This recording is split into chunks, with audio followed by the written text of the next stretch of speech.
Ketika ruh mulai ditiupkan kepada Nabi Adam alaihissalam, yang waktu itu beliau masih dalam bentuk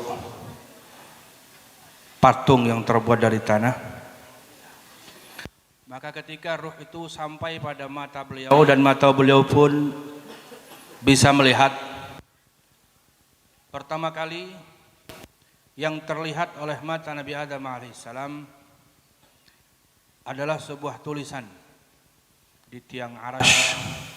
Tulisan itu berbunyi la ilaha illallah Muhammadur Rasulullah. Jadi Nabi Adam begitu hidup bisa melihat, langsung bisa baca la ilaha illallah Muhammadur Rasulullah. Sesaat Nabi Adam itu heran, ini Muhammad siapa? Kok begitu mulianya sampai namanya berjejer dengan nama Allah, la ilaha illallah Muhammadur Rasulullah. Nabi Adam belum tahu Muhammad itu siapa. Namun setelah itu beliau melihat barang-barang yang lain, sehingga kemudian lupa dengan nama Muhammad itu. Kapan beliau teringat lagi? Setelah beliau diturunkan dari surga ke bumi. Allah murka kepada beliau, beliau pun menangis, memohon ampun kepada Allah, dan beliau turun ke bumi dalam keadaan terpisah dari istri beliau puluhan bahkan ratusan tahun. Beliau berdoa dengan berbagai cara, Allah tidak kabulkan, sehingga beliau pun putus asa. Sudah berbagai cara merayu Allah supaya mau mengampuni, tapi Allah tak kunjung mengampuni. Beliau sudah putus asa, kayaknya udah nggak ada lagi cara, hingga akhirnya beliau teringat dengan nama Muhammad itu. Allahumma shalli alaihi wasallam. Beliau pun kemudian bermunajat kepada Allah, ya Allah, berkat Muhammad ampuni saya. Allah pun bertanya, dari mana kamu tahu aku punya hamba bernama Muhammad? Kata Nabi Adam, saya ketika pertama kali mata bisa melihat, yang terlihat oleh mata saya tulisan la ilaha illallah Muhammadur Rasulullah. Saya pun berpikir, ini Muhammad pasti hamba yang paling engkau cintai. Entah siapa dia, apakah manusia, malaikat, jin, nggak tahu. Nabi Adam belum tahu siapa Muhammad, hanya tahu nama saja. Dan beliau hanya menebak bahwa Muhammad pasti hamba yang paling dikasihi Allah. Kenapa menebak begitu? Namanya bersanding dengan nama Allah di tiang-tiang arasy, di pintu surga, di daun-daun pohon di surga. Pasti orang luar biasa, hamba luar biasa, nggak tahu siapa. Maka kata Allah, benar wahai Adam, Muhammad itu adalah salah seorang keturunanmu. Dia adalah hamba yang paling aku kasihi, dan kalau bukan karena Muhammad, aku tidak menciptakan engkau dan alam semesta ini. Maka akhirnya berkat menyebut nama Nabi Muhammad, Allah pun mengampuni Nabi Adam. Coba, begitu besarnya kedudukan baginda Nabi Muhammad di mata Allah, hanya disebut namanya saja, padahal nggak kenal siapa dia. Nabi Adam belum kenal siapa Muhammad, hanya disebut namanya saja, Allah langsung luluh, Allah langsung gembira karena nama kekasihnya disebut. Allah pun mengampuni Nabi Adam alaihissalam. Dan cerita ini saya sajakkan, coba kita baca bareng-bareng halaman 9.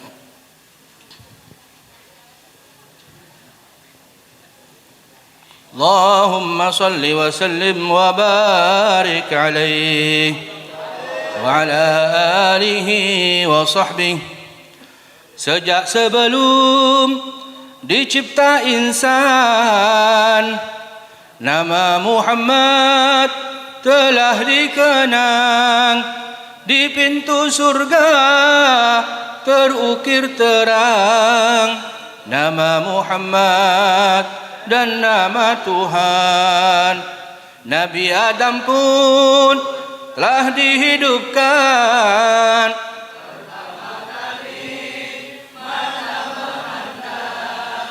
tanpa olehnya sangatlah terang.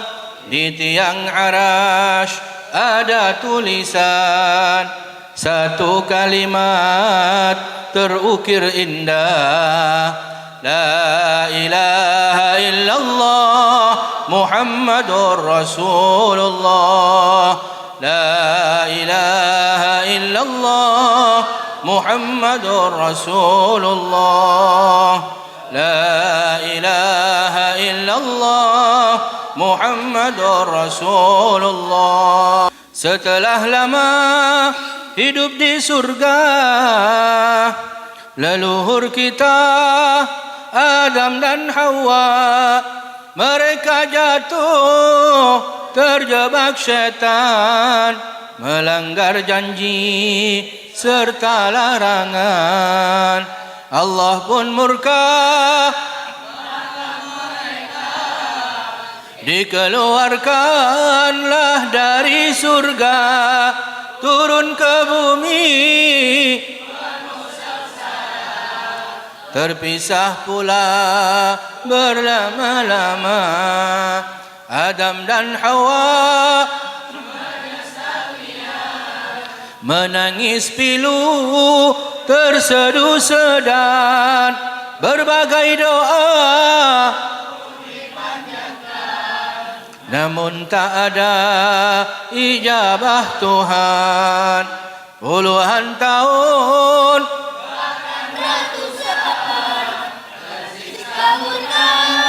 dan perpisahan, hampir mereka putus harapan, tu dapat ridha serta ampunan.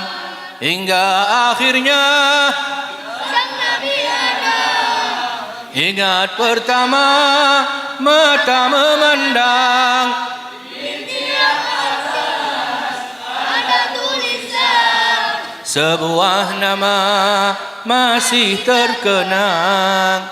Maka segera dia panjatkan, khusyuk berdoa kepada Tuhan. Berkat Muhammad, kasih-Mu Tuhan, semua khilaf mohon ampun.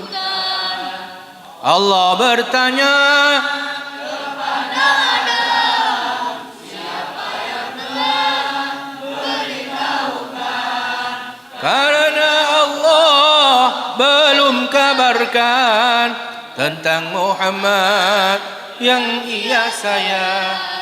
Adam menjawab, mantap dan tenang, bahwa Muhammad kasih pilihan. Kalaulah dia bukan pilihan, namanya takkan engkau agungkan.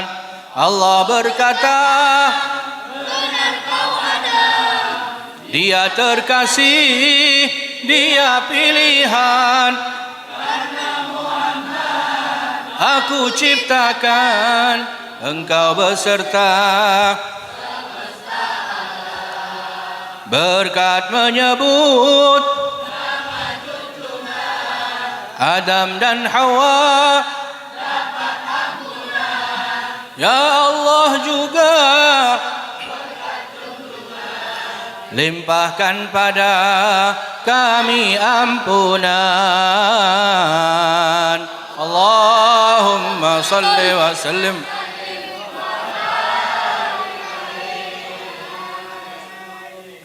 Ketika Nabi Adam alaihissalam menyebut nama Nabi Muhammad, bertawassul dengan nama Nabi Muhammad padahal nggak kenal, oleh Allah diterima. Kira-kira kalau kita bukan hanya kenal, kita kenal dan cinta kepada Nabi Muhammad, kita berdoa kepada Allah, bertawassul dengan Nabi Muhammad SAW, kira-kira yang lebih diterima yang mana? Kenal dan cinta. Kita kenal Nabi Muhammad, kita cinta Nabi Muhammad. Nabi Adam saja yang ketika minta nggak kenal, ketika bertawassul nggak kenal, diterima oleh Allah, apalagi yang kenal dan cinta. Maka semoga berkat Nabi Muhammad SAW kita mendapatkan ampunan dari Allah Subhanahu wa taala.